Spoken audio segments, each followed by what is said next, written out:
Hello à toutes, c'est parti. Aujourd'hui, on fait cette vidéo pour que je vous parle un petit peu de mes différents accouchements. Donc personnellement, j'ai accouché 2 fois. J'ai fait mon premier accouchement déclenché avec une péridurale à 39 semaines et mon deuxième accouchement à 41 semaines et 3 jours sans déclenchement et sans péridurale. Je vais raconter un peu les différents points qui font que je referai un accouchement sans péridurale malgré tout ce qui va avec.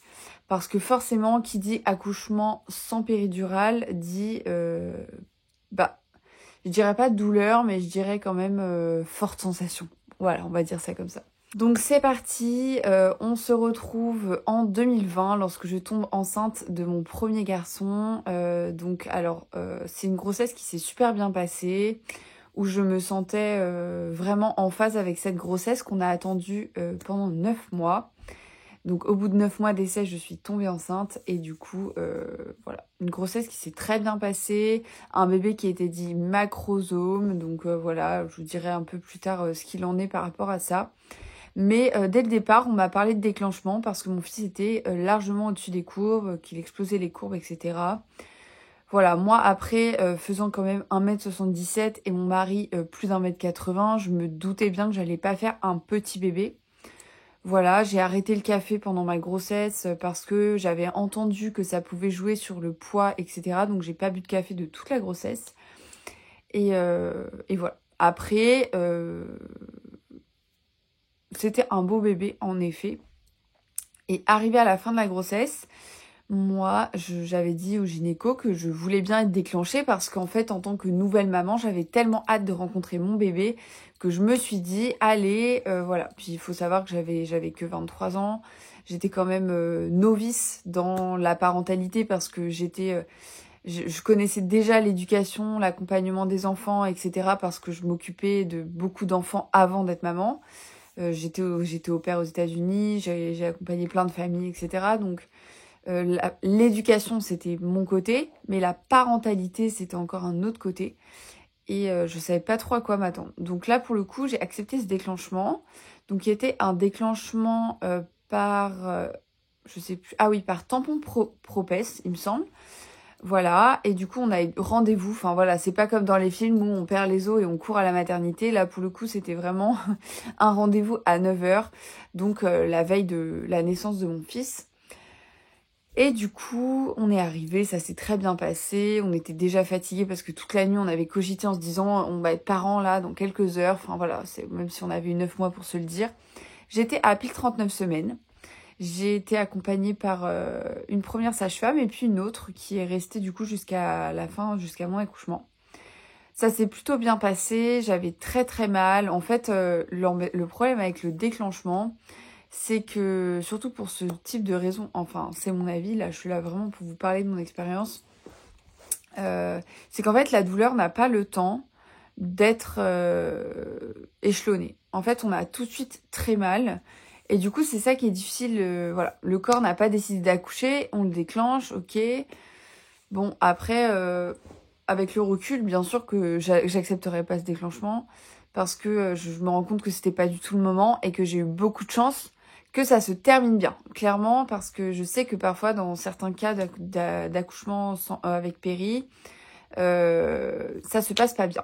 Ça se passe pas bien parce qu'on n'est pas mobile, parce qu'il y a plein de facteurs qui rentrent en compte. Je parle pas de tous les facteurs médicaux, mais vraiment là, de mon point de vue de maman, à chaque fois que je demande à quelqu'un de me raconter son accouchement, bizarrement, dès qu'il a pris la péridurale ou dès qu'il est arrivé à l'hôpital, il y a eu des problèmes. Donc bon, après, n'hésitez pas à mettre en commentaire ce qu'il en est, parce que je sais que d'expérience, d'entendre des histoires de parents, qu'il y a beaucoup d'accouchements traumatiques et d'accouchements surmédicamentés. Donc là, je parle pas de problèmes genre prééclampsie, tout ça. Là, vraiment, je parle de forçage en fait, de forcing. Et après, en fait, suite à ce forcing, il y a beaucoup de dépression postpartum, de mal-être parental, et je trouve ça dommage de ne pas en parler.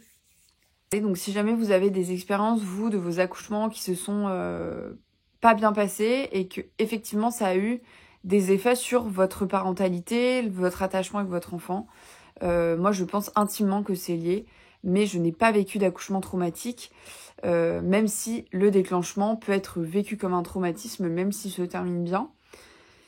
Donc, revenons-en à nos moutons. Mon accouchement, donc, j'ai beaucoup de contractions, je souffre beaucoup. Et puis, je vais beaucoup dans la douche parce que j'étais en chambre, donc j'avais accès à tout. Après, j'ai pas eu le droit de manger. Donc c'est ça qui a été aussi très dur pour moi parce que je n'avais pas le droit de manger à partir du moment où j'avais pris la péridurale. Donc je voulais pas la péridurale à la base, donc je l'avais pas pendant les 30 premières heures de mon accouchement.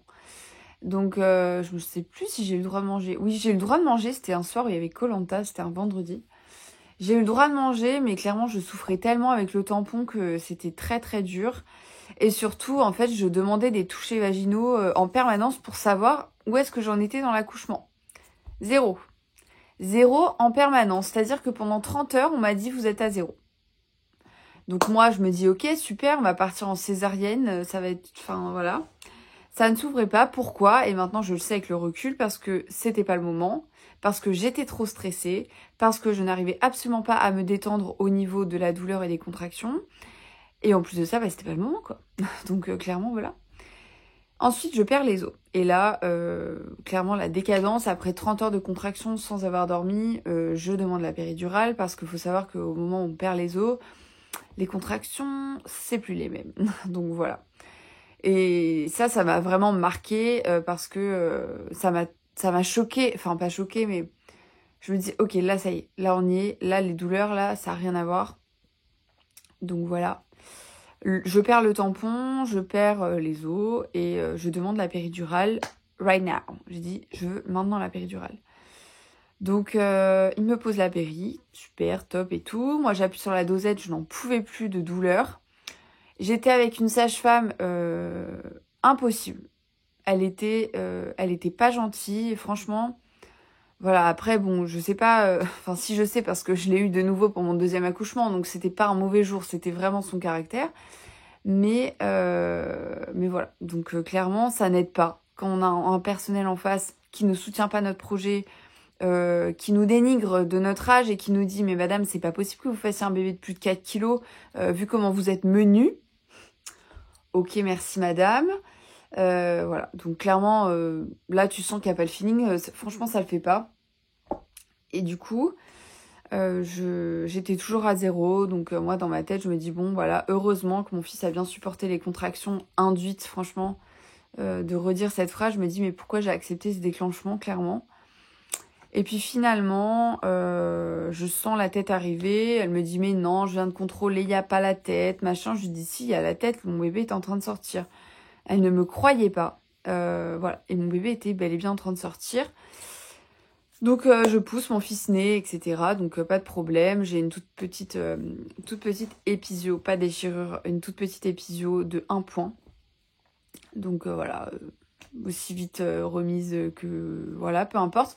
Mon gros bébé de 4,3 kg à 39 semaines est né. Donc voilà, la tête de la sage-femme. Ah bah si, fait 4 kilos. Bah oui, il fait plus de 4 kilos. Oui, je le sais bien parce que je le savais d'emblée déjà de base. Donc voilà, donc cet accouchement se termine très bien. Et moi, voilà, je rentre chez moi en tant que nouvelle maman. Voilà, c'est parti. Et pour mon deuxième accouchement, donc qui était vraiment... déjà dans la globalité, notre installation était différente parce qu'on était déjà installés dans notre maison. On n'avait vraiment pas du tout ce courant de jeunes parents, donc on était complètement prêts à l'accueillir, voilà. Et puis notre mentalité était différente. Il faut savoir qu'on était à plein temps déjà à la maison, qu'on était hyper bien organisés sur plein de points, donc forcément c'était pas pareil. J'apprends ma grossesse en voyage, donc dans la voiture, j'avais fait un test juste avant de partir, je l'avais emmené pour le regarder plus tard, enfin voilà, just in case. Il était positif et je me rappelle avoir dit à mon mari par SMS, donc voilà, on est loin des annonces grossesse de fou en mode filmé et tout. Moi, c'était les 2 fois par SMS en disant « Regarde, je suis enceinte, je suis sûre que je suis enceinte » et lui qui me dit « Mais le test, il est vraiment pas net là ». Et je disais, mais si, regarde, enfin bref, voilà le genre de discussion de comment mon mari a appris qu'il allait être papa. Et puis, la grossesse se passe super bien. J'ai déjà un bambin à m'occuper, mais j'ai mon mari qui est là à plein temps, donc c'est pas du tout pareil. Je peux me reposer, etc. J'ai déjà mon rythme, donc voilà, je fais plein de choses pendant cette grossesse. On voyage, on fait plein de choses, on découvre plein de pays, plein de villes. Et puis, je vais au mariage de ma cousine à 39 semaines. Je vais vous mettre une photo.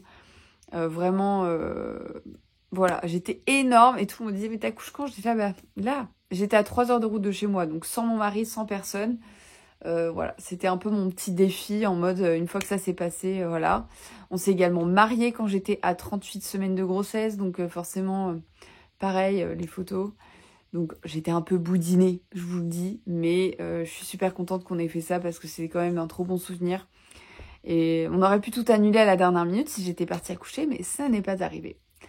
Voilà, donc arrivé 41 semaines, bon voilà, le bébé se décide pas trop. J'ai quand même demandé un décollement des membranes parce que je sentais vraiment la sage-femme qui a été top avec moi.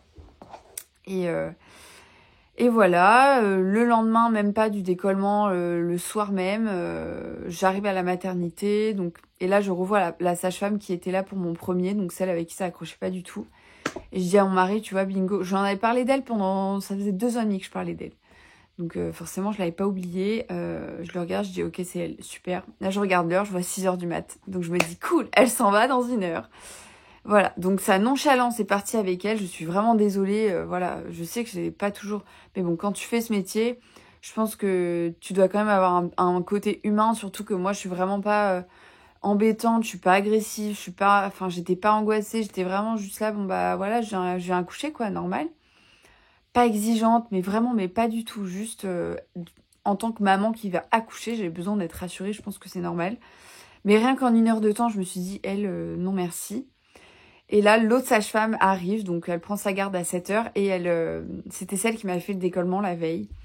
Donc j'étais trop contente, franchement, c'était génial. Et puis même toute cette démarche d'accouchement sans déclenchement, parce que le décollement des membranes reste un sorte de déclenchement naturel quand même. Et, j'avais passé la nuit donc sur mon ballon, dans mon bain, avec mon mari. C'était vraiment une dynamique totalement différente que le premier. J'avais des contractions, mais ça allait. Enfin, je veux dire, j'étais confortable.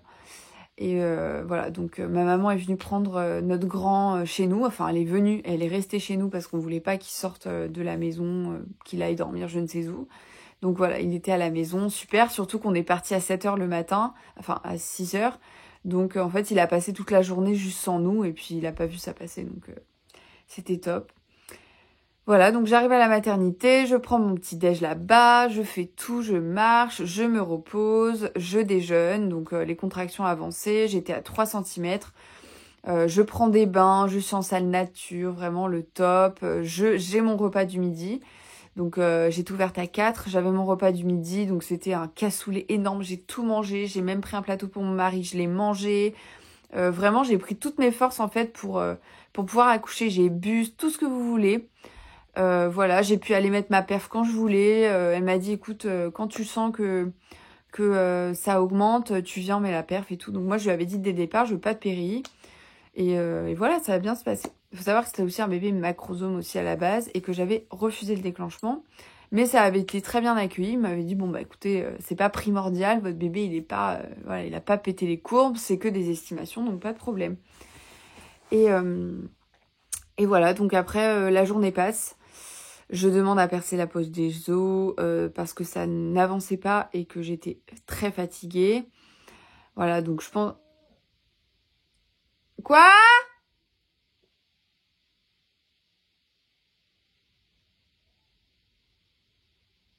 Bon. Je pense... elle m'a dit le décollement des membranes, ça peut créer des contractions de l'utérus sans effet sur le col. Je sais pas quoi, je sais pas quoi. Donc elle m'a dit ça fait sûrement ça. Donc avec le recul, je le ferai pas non plus, clairement. Donc voilà, on peut être sûr que sur mon 3e accouchement, je serai vraiment en mode ok, je ne regarde pas ni les jours ni l'heure et je me laisse complètement porter par la naissance. Mais bon, il m'aura fallu 3 essais pour arriver jusque-là quand même. Et puis voilà. Donc clairement, j'étais beaucoup plus détendue. J'étais avec une sage-femme qui était tellement, tellement gentille que j'oublierai jamais en fait cette personne qui m'a accompagnée. Et ça m'a fait énormément de bien d'être avec elle parce que elle était complètement à fond dans mon histoire avec moi. Voilà. Bon, après, la fin de l'accouchement, je vous le cache pas, ça a été rocambolesque parce que je sautais sur le lit, je n'en pouvais plus, je me jetais à terre de douleur. Alors franchement, je sais pas pourquoi j'avais aussi mal, mais j'avais perdu la poche des os. Et surtout, je savais qu'en perdant la poche, j'allais avoir des très très grosses contractions qui allaient être très douloureuses. Mais j'étais prête, parce que la première fois, forcément, je ne savais pas du tout ce qui m'attendait. Mais là, j'étais vraiment très prête. Et puis, j'ai pu complètement lâcher prise. Et voilà, j'ai fait que de marcher. J'avais comment ça s'appelle? Un truc où on souffle, une sorte de sifflet qu'elle m'avait donné à la maternité. J'allais beaucoup dans le bain. Après, j'allais dans le bain, mais avec la douche seulement, parce qu'elle voulait pas que je refasse un bain. Voilà, après, ça dépend des maternités. En général, c'est non. Mais voilà, donc moi, j'aurais pu accoucher dans l'eau, clairement, là. C'était vraiment le seul endroit où je me sentais tellement bien. J'avais mis ma série sur mon téléphone. J'étais trop bien. Et puis voilà, donc l'accouchement arrive. Moi, je hurle pour la péridurale. J'engueule l'anesthésiste qui me dit « Je reviens, je vais avec une dame ». J'ai dit « Non, vous venez tout de suite ». Il m'a dit « Bah, vous voulez ou vous voulez pas la péri ?» Et en fait, mon bébé était en train de sortir. Et voilà. Donc en fait, ça me faisait tellement mal. C'était la fin, en fait. J'étais dans la phase de désespérance, comme on dit. Ça me brûlait, mais d'une douleur, mais qui a été tellement longue. Voilà. Mon pauvre mari, il avait plus de mains, plus de bras, j'étais là. Voilà. Il aurait pu y passer, franchement, parce que j'étais tellement en train de le malmener. Et voilà. Notre bébé est né. Et contrairement au premier, qui n'avait pas pleuré, qui était complètement hagard à cause de la péridurale, le deuxième, il a hurlé. Il est sorti, vraiment, voilà. Encore une magnifique rencontre. Et oui, donc notre premier n'avait pas pleuré à la naissance parce que juste il avait atterri. Franchement, il est arrivé, les yeux grands ouverts, sans pleurer. Et voilà. Et ça aussi, ça m'a marqué parce que je me suis dit, il a pas dû comprendre ce qui se passait. Il devait pas être prêt. Donc voilà. Donc après, bon, de toute façon, j'ai aucun regret. Ça s'est super bien passé les 2 fois. Mais j'ai une préférence quand même pour l'accouchement sans péridurale parce que j'ai pu manger aux heures que je voulais. J'ai pu faire ce que je voulais. J'ai pu partir quand je voulais. Enfin bon, franchement, et j'étais tellement, tellement confiante en fait en mon accouchement que je pense que ça a beaucoup joué aussi sur la manière dont ça s'est passé. L'équipe médicale aussi, ça a beaucoup joué. Donc pour moi, vraiment, l'avantage de l'accouchement sans péri, c'est tellement de choses. Tellement de choses. Après, la douleur, elle est pas... c'est pas... Tu sens pas que tu te dis pas je vais mourir. Y en a qui disent, oui, machin, c'est comme si tu te pétais 40 fractures, je sais pas quoi. Mais je pense pas que ça soit ça parce que juste après, je disais, bah, waouh, quoi, je l'ai fait, incroyable. Enfin... Voilà, donc je pense que c'était surtout... c'est des appréhensions sociales, en fait. On se dit toujours, on va prendre la péri, on va prendre la péri. Mais en fait, quand on n'a pas envie de la prendre, bah, c'est totalement possible, en fait, dans le sens où il faut juste écouter son corps et faire au mieux. Donc voilà, après, il faut rester en mouvement, rester en mouvement, rester en mouvement, avoir des positions physio.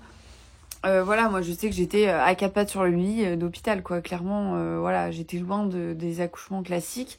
Et c'est la sage-femme qui m'a dit, c'est à vous de choisir la position d'accouchement. C'est à vous de... Voilà. Donc l'important de choisir sa maternité aussi. Voilà, c'était la même que mon premier. Mais l'équipe médicale là-bas est vraiment top. Et j'avais complètement confiance, voilà. Donc écoutez, voilà mon récit, enfin mes récits d'accouchement pour vous donner un peu le pour et le contre de ma situation par rapport à la péridurale. Mais évidemment, c'est propre à chacun. Il y a des femmes qui vont avoir 5 bébés sous péri et qui vont être vraiment en accord avec ça. Moi, dès le premier, je ne voulais pas prendre la péri et j'ai pas été assez forte mentalement, je peux le dire, pour ne pas la prendre. Et dans ma tête, peut-être que dans un coin de ma tête, je me disais, ouais, mais c'est pas grave, je la prends. Tu vois, enfin, voilà. Donc, je pense que c'est hyper important d'être bien accompagné, d'être préparé, de se dire, en fait, ok, c'est la nature. J'ai la chance d'être dans un pays où il y a des hôpitaux, des bons hôpitaux, des accompagnements de médecins, etc. Mais c'est pas pour autant que je suis obligée de prendre la péridurale. Voilà, clairement. J'ai regardé un documentaire qui s'appelle Faut pas pousser de Nina Nahr, qui est génial, qui est vraiment top. Et je sais qu'elle propose aussi d'autres petites choses par rapport à l'accouchement physio. J'ai lu plusieurs livres sur l'accouchement physio, mais tout ce que j'ai lu, je le savais déjà. Alors en fait, je le savais par déduction. Mais si vous avez besoin de déconstruire des choses que vous pensez par rapport à l'accouchement physio, si vous avez besoin d'apprendre des choses par rapport à la physiologie, des hormones, etc., je vous conseille vraiment le livre Qui ont accouché sans péridurale. Et quand j'étais enceinte, je passais mon temps à scroller sur les vidéos pour voir justement les différentes étapes d'accouchement, etc. Et je pense qu'on est beaucoup atteint par les peurs des autres. Et voilà, par exemple, une maman, tu dis que tu vas accoucher sans péri, elle te dit tout de suite « Ah, moi, je pourrais pas ». Mais t'as jamais accouché. Et elle te dit ça, et en fait, elle projette sa peur sur toi-même. Et c'est normal parce qu'elle-même, elle a vécu des peurs, elle a vécu un accouchement potentiellement traumatique, des césariennes, etc. Alors qu'en fait, quand tu essayes de te regrouper sur la physiologie de la naissance et te dire, bah, en fait, peut-être qu'à ce moment-là, il y a eu quelque chose. Peut-être que j'ai fait trop d'exercices physiques avant la naissance. Peut-être que s'il sortait pas, c'est qu'il y avait une raison. Une raison physiologique, par exemple, je sais pas moi, un cordon trop court, ou peu importe. Mais je pense que le corps est vraiment là pour nous parler de choses, et le corps sait accoucher. Mais parfois, en effet, à cause des facteurs de plein de choses, en fait, ça se passe pas comme prévu. Voilà. Donc voilà, après il y a encore plein de mamans qui accouchent à la maison, etc. etc. Mais moi l'accouchement à la maison, j'adorerais, mais avec une sage-femme, là, voilà, j'en ai pas dans mon coin. Mais voilà, donc je pense que c'est vraiment propre à chacun. Si vous avez des grosses culpabilités par rapport à vos accouchements, n'hésitez pas à consulter quelqu'un. Parce que avoir l'impression d'avoir mal accouché, c'est vraiment quelque chose qui est hyper présent dans la société. Et je trouve ça terrible parce que c'est pas parce que tu accouches par césarienne que t'as pas accouché. Et ça, je le dis aussi dans mon livre. Pourtant, j'ai pas accouché par césarienne, mais j'en parle parce que ça a des conséquences sur la parentalité derrière et l'éducation et la manière dont on se sent, parce qu'on n'a pas confiance en nous, on a moins confiance et on a peur de plein de choses. Il y a des choses qui se développent par rapport à tout ça, des phobies, plein de choses, quoi. Et voilà. En tout cas, cette vidéo était surtout à un cœur ouvert de maman qui tenait à vous partager. Je suis pas du tout une professionnelle de santé ou quoi que ce soit, et je pense que c'est aussi intéressant d'entendre les témoignages. Donc là, c'est vraiment un témoignage et pas du tout quoi que ce soit contre les sages-femmes ou pas du tout, au contraire. Moi, j'ai été tellement heureuse d'être accompagnée. C'est moi-même qui ai dit, ok, je vais accoucher avec un déclenchement. C'est moi qui ai dit, je vais accoucher avec une péri. Et si j'avais eu une césarienne, bah, j'aurais dit merci de m'avoir sauvée et merci, voilà. Bien sûr. D'ailleurs, je suis née par césarienne. Et voilà, et il y a plein de choses qui rentrent en compte. Et après, je pourrais vous parler du séjour à la maternité, si vous voulez que je vous parle de mes débuts d'allaitement, de comment ça s'est passé, de cette confiance qui doit être transmise, je pense, entre mamans. N'hésitez pas à me poser des questions en commentaire et n'hésitez pas à nous dire à toutes si vous avez senti une corrélation entre votre accouchement traumatique et votre manière d'être maman. En tout cas, moi, je pense qu'il y a vraiment un lien, dans certains cas, évidemment, pas toujours. Et je vous parle pas là de psychologie ou de quoi que ce soit, mais je pense que quand on a un accouchement traumatique qui nous choque, on peut pas s'occuper avec... Enfin, je veux dire, on a quelque chose qui nous fait mal en nous et c'est difficile à gérer. Voilà, en tout cas, c'est la fin de cette vidéo. J'espère qu'elle vous a plu. N'hésitez pas à vous abonner. Je tente d'atteindre les 500 abonnés sur YouTube. Donc voilà, mettez-moi un petit like, un petit commentaire et ça m'aidera dans ma quête de regroupement de mamans qui cherchent des copines. Voilà. Voilà. En tout cas, je vous fais plein de bisous. Et si vous êtes enceinte, bonne fin de grossesse, bonne grossesse. Profitez à fond. Et voilà, écoutez votre corps. Et voilà, je vous fais des gros bisous.